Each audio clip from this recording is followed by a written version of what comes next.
Nancy Guthrie, uma mulher de 84 anos e mãe da apresentadora do programa Today Show, Savannah Guthrie, passou as horas que antecederam seu sequestro visitando a casa de sua filha mais velha, Annie, em Tucson, Arizona. De todos os pontos de vista, era um encontro completamente corriqueiro. Comida, atividades, o tipo exato de reunião doméstica pacífica que ocorre em inúmeras casas e não causa nenhum impacto justamente por ser tão incrivelmente normal. Nancy mantinha essa rotina frequentemente, passando a tarde na propriedade de Annie, localizada a aproximadamente 6 quilômetros de sua própria casa, antes de retornar à propriedade onde morava sozinha. Por volta das 21h45, um parente levou Nancy de volta para casa. O gabinete do xerife do condado de Pima nunca divulgou oficialmente o parente específico que dirigiu o carro. As autoridades têm se referido a essa pessoa exclusivamente como um membro da família em todos os comunicados de imprensa oficiais emitidos até o momento. Na grande maioria dos casos de pessoas desaparecidas, a última pessoa a ver o desaparecido com vida é um dos primeiros fatos que os departamentos de polícia confirmam à imprensa, exceto neste caso. O nome exato da pessoa que dirigiu para Nancy Guthrie naquela noite permanece deliberadamente oculto dos registros públicos. O que os detetives confirmaram é que a porta automática da garagem de Nancy foi ativada e desativada por volta das 21h45, coincidindo perfeitamente com a sua chegada prevista. A propriedade ficou em silêncio. O que quer que tenha ocorrido depois, aconteceu dentro da casa, sem ninguém por perto, sem gravações de segurança verificadas durante esse período específico e sem qualquer relato oficial sobre como a situação se agravou entre as 21h45 e o instante exato em que tudo descambou para o caos. O monitor cardíaco interno dela perdeu a conexão com o celular por volta das 2h30 da manhã. Esse fato é crucial. Um implante médico sincronizado com um dispositivo celular monitora os padrões cardíacos, registra métricas e mantém um diálogo constante com o receptor designado.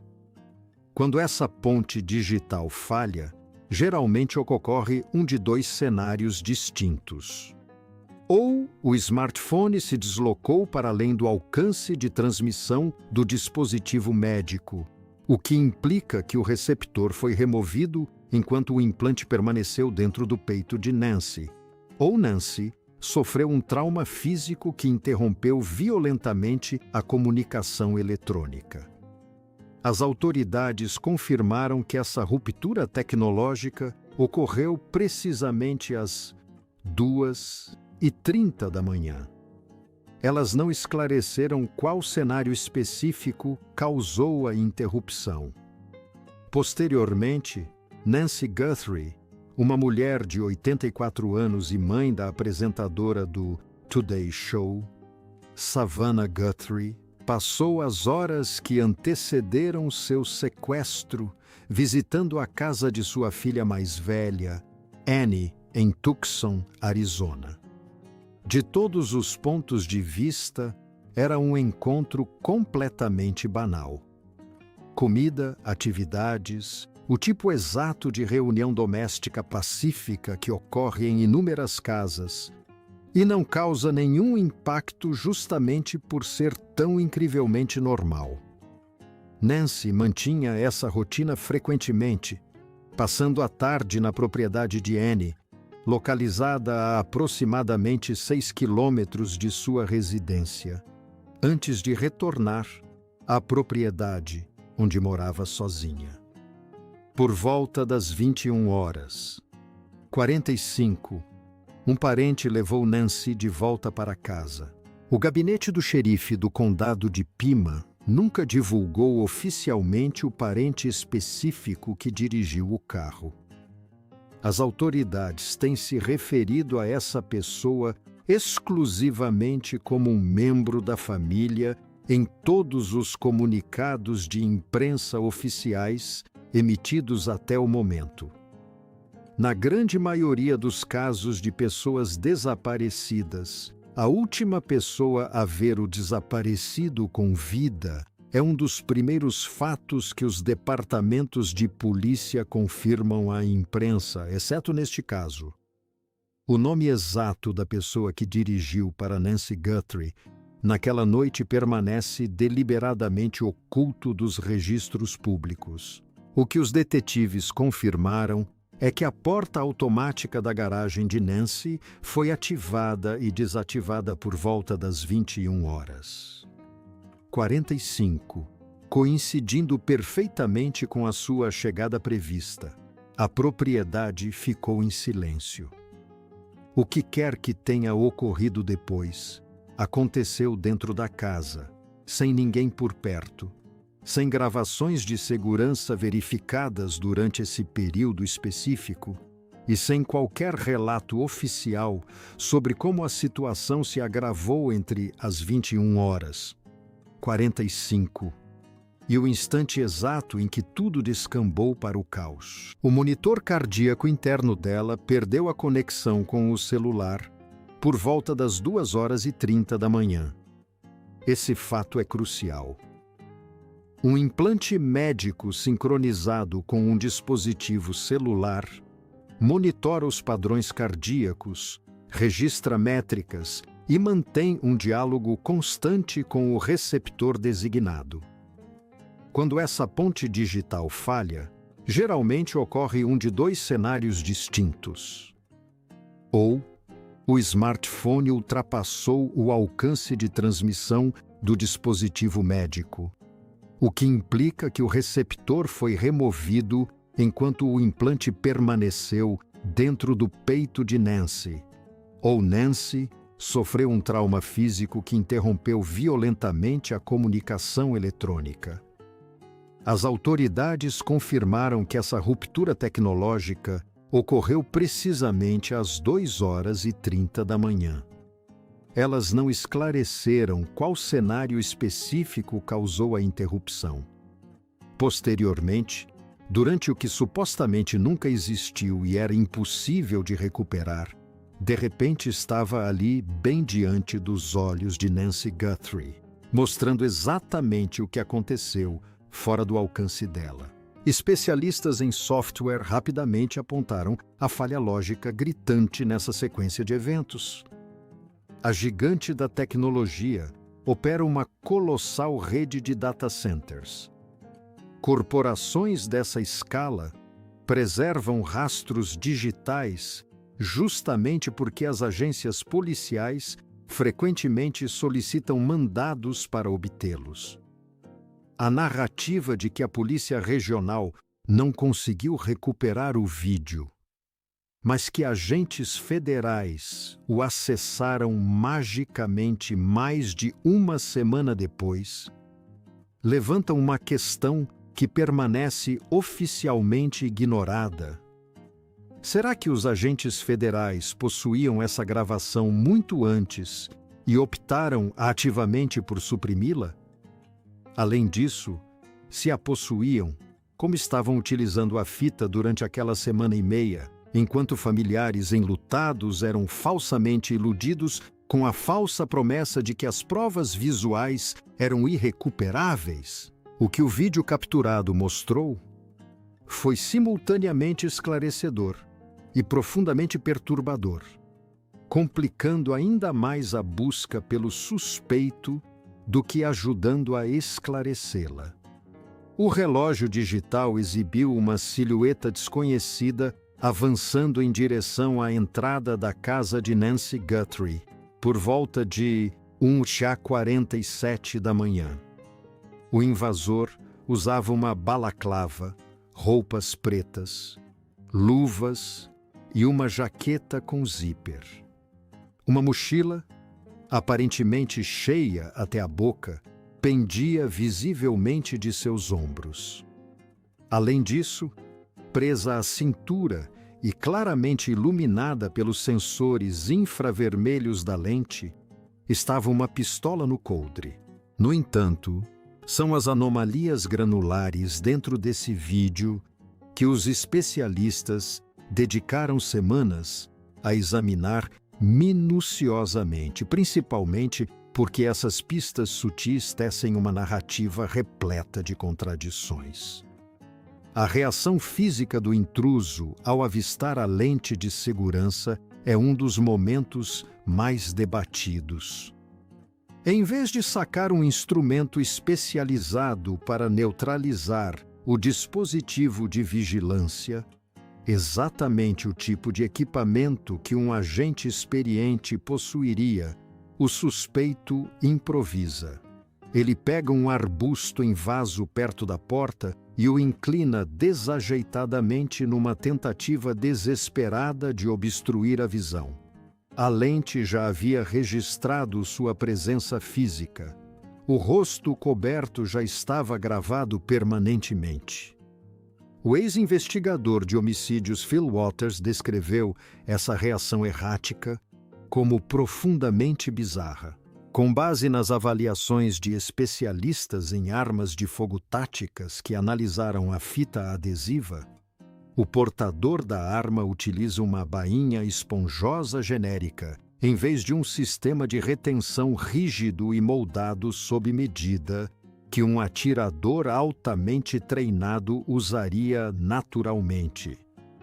A cobertura facial, projetada para mascarar a identidade do perpetrador, mostrou-se tão frágil que estruturas faciais subjacentes, como o crescimento sutil da barba e formatos ópticos específicos, transpareceram através do tecido sob a iluminação infravermelha.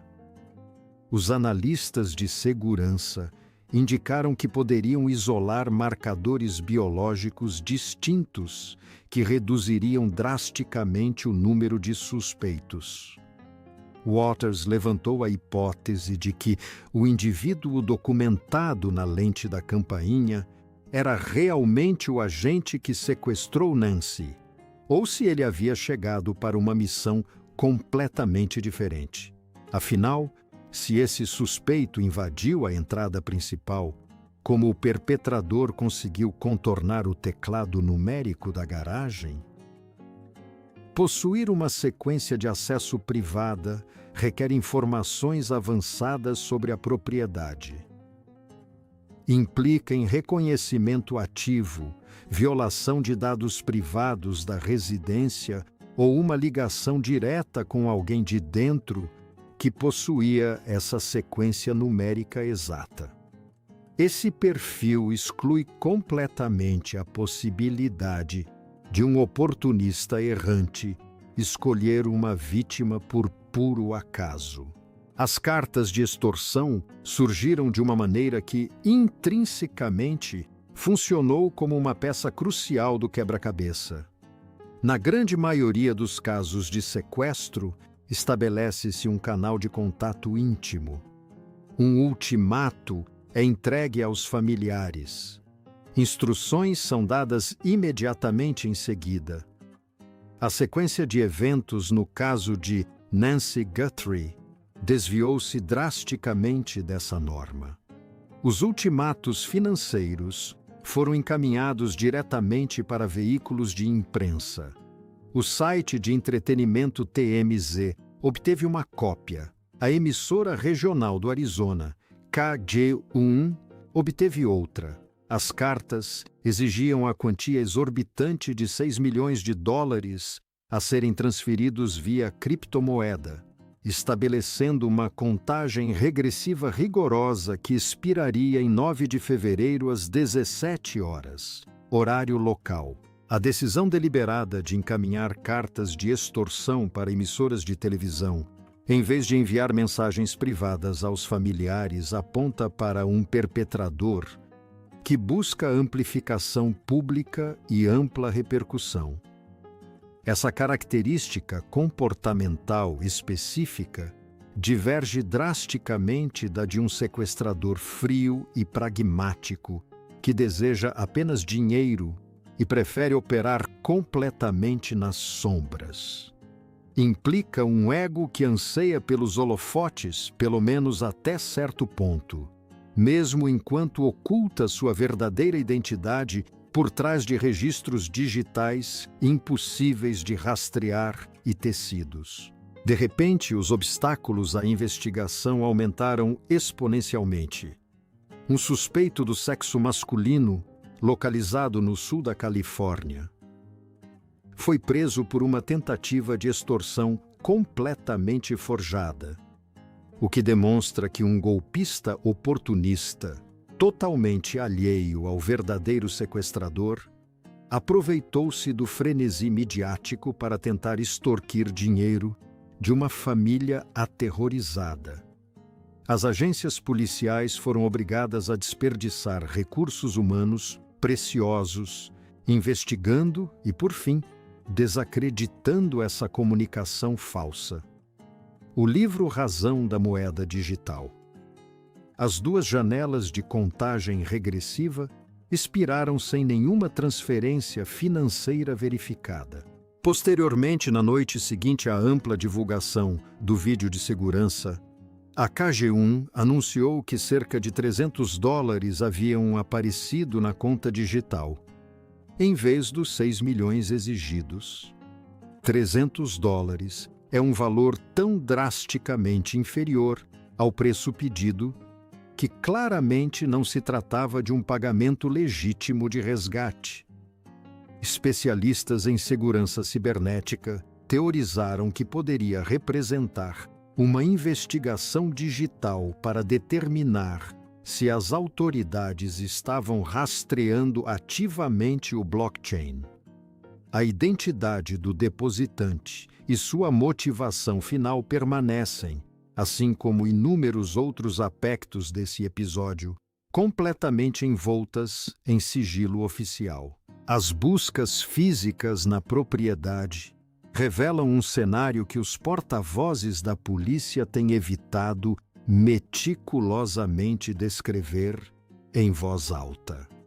Unidades de detetives retornaram à residência de Nancy Guthrie em diversas ocasiões. Durante uma busca específica, técnicos sondaram o reservatório subterrâneo de resíduos utilizando hastes extensíveis e feixes de luz potentes. Em outra busca, agentes desmontaram o sistema de iluminação de segurança instalado na fachada da propriedade. Essas lâmpadas externas específicas foram mencionadas explicitamente em uma das primeiras supostas cartas de extorsão, o que gerou intensa especulação sobre como o autor anônimo tinha conhecimento de sua existência. Um automóvel foi retirado da garagem para ser submetido a uma rigorosa análise microscópica. Na residência de Annie Guthrie, a 6 quilômetros de distância, uma busca voluntária foi realizada, com equipes forenses dedicando várias horas à análise do local. Moradores próximos relataram ter visto flashes de câmeras iluminando os cômodos internos. Policiais vasculharam os quarteirões residenciais adjacentes por várias tardes, batendo nas entradas das casas e interrogando moradores sobre qualquer atividade suspeita observada durante o crepúsculo em que Nancy desapareceu. Um outro membro da comunidade relatou ter visto uma van utilitária sem identificação, de cor alabastro, parada com o motor ligado dentro do bairro durante as tardes que antecederam o sequestro de Nancy. Essa observação específica nunca foi mencionada em coletivas de imprensa. Um crachá corporativo pertencente a uma assistente social estadual para idosos estava claramente afixado na porta da casa de Nancy, conforme mostrado nas imagens de segurança recuperadas. A Divisão Estadual de Assistência Social é responsável por intervenções relacionadas a maus tratos, abandono ou exploração financeira de cidadãos idosos ou vulneráveis. A confirmação visual desse crachá indica que um agente possuía autorização burocrática para se aproximar da porta da casa dela em assuntos oficiais do Estado referentes à sua segurança pouco antes de seu sequestro. A natureza exata dessa investigação governamental nunca foi esclarecida ao público. A mobilização militarizada desencadeada imediatamente após a publicação do vídeo projetou sua própria narrativa distinta.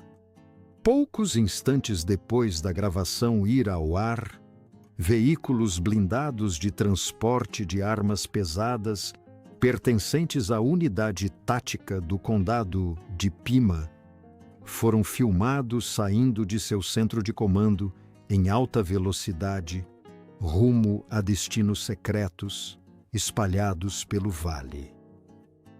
Unidades de elite de ataque nunca são mobilizadas para realizar questionários de rotina em bairros. Elas são acionadas especificamente quando oficiais de inteligência identificam uma ameaça hostil e prevêem um confronto violento que exige poder de fogo desproporcional. Uma unidade especializada em explosivos também foi mobilizada para o local. A ativação de especialistas em mitigação de explosões indica que a equipe de comando possuía informações confiáveis, sugerindo a possibilidade de munições inflamáveis serem instaladas no complexo que estavam invadindo. Ainda mais revelador, diversos veículos de imprensa confirmaram que o esquadrão de elite de resgate de reféns do FBA havia desembarcado no Arizona. A equipe federal de resgate de reféns, HRT, na sigla em inglês, é utilizada exclusivamente durante as crises mais críticas: sequestros, extremismo doméstico, barricadas entrincheiradas, onde os recursos policiais convencionais se mostram completamente insuficientes. O súbito acúmulo de operadores táticos, técnicos em explosivos e agentes federais antiterroristas gerou uma presença governamental que ultrapassou drasticamente a retórica branda de um boletim padrão sobre um oficial desaparecido. Em seguida chegou o boletim informando que um homem havia sido interceptado durante uma blitz na rodovia, ao sul dos limites da cidade. Sua identidade era Carlos Palas. Ele residia em Rio Rico, Arizona, a aproximadamente 60 minutos ao sul da propriedade de Nancy Guthrie, situada perigosamente perto da fronteira internacional. Quando jornalistas o contataram após sua repentina libertação, ele insistiu que não tinha conhecimento algum da existência de Nancy Guthrie. Alegou que ganhava a vida operando um veículo de logística. Declarou que policiais táticos invadiram violentamente sua casa, revistaram seus pertences e confiscaram equipamentos eletrônicos, enquanto mostravam à mãe de sua esposa fotos impressas da gravação de segurança, exigindo saber se o invasor disfarçado era o marido de sua filha. Ela teria respondido que não.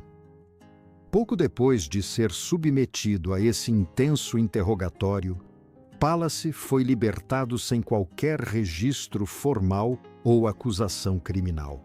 O ex-investigador de homicídios Phil Waters enfatizou que os comandantes da polícia não autorizam buscas em propriedades por capricho. Era necessário que um magistrado, em exercício, autorizasse essa entrada forçada, utilizando uma base de causa provável. Uma pista específica ligava Palace à extensa caçada humana, com evidências concretas suficientes para convencer uma autoridade legal. A natureza exata dessa pista subjacente tem sido continuamente mantida em segredo do público. Ao sul da cidade, naturalmente, aponta para a fronteira internacional. Se essa realidade geográfica se provou crucial ou meramente circunstancial, permanece um segredo bem guardado dentro da sala de operações dos detetives, o que nos leva de volta ao dispositivo celular. A 320 quilômetros de distância, às 6 horas da manhã.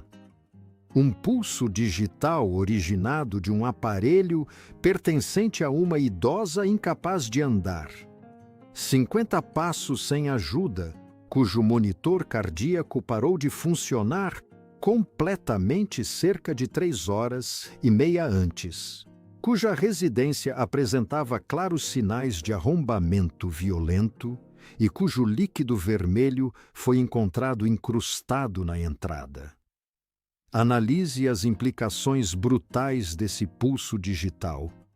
Supondo que ele represente as coordenadas geográficas reais do aparelho naquele exato momento, a pessoa que o transportava dirigia de forma agressiva, percorrendo quilômetros e quilômetros na estrada durante as horas escuras antes do amanhecer.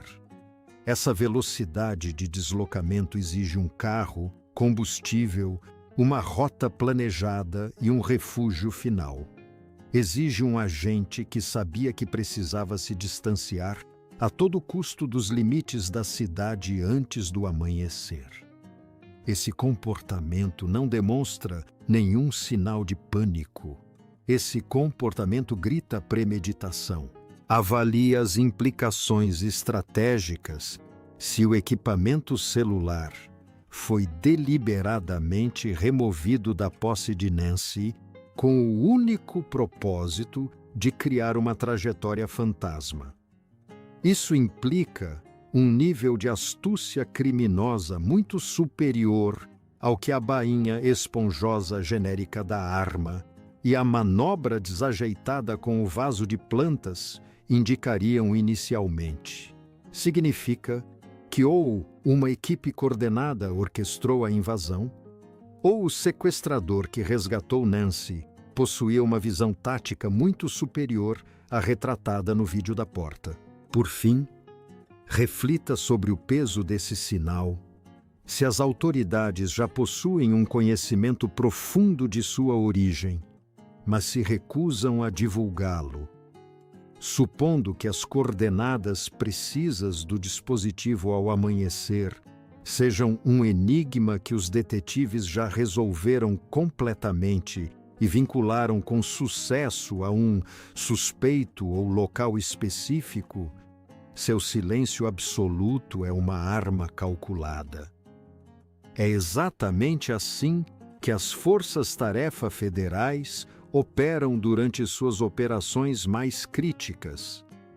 As informações são protegidas implacavelmente, não porque os arquivos estejam vazios, mas sim porque vazar dados prematuramente pode comprometer permanentemente uma solução tática que ainda não foi totalmente concretizada. O ex-comandante da polícia, Troy Hillman, calculou que observadores civis provavelmente compreendem apenas 25% dos fatos que a força-tarefa possui atualmente. Supondo que cada detalhe vazado e comunicado de imprensa represente apenas 1/4 das evidências reais, os 75% restantes contêm uma narrativa aterradora que simplesmente não veio à tona. Savannah Guthrie está presa nessa narrativa obscura há quase um mês. Ela se afastou de suas importantes funções de transmissão olímpica para lidar com o pesadelo que sua família estava enfrentando. Ela se colocou diante das mesmas lentes de estúdio que já havia encarado em milhares de manhãs e desempenhou uma tarefa que sua carreira jamais exigira.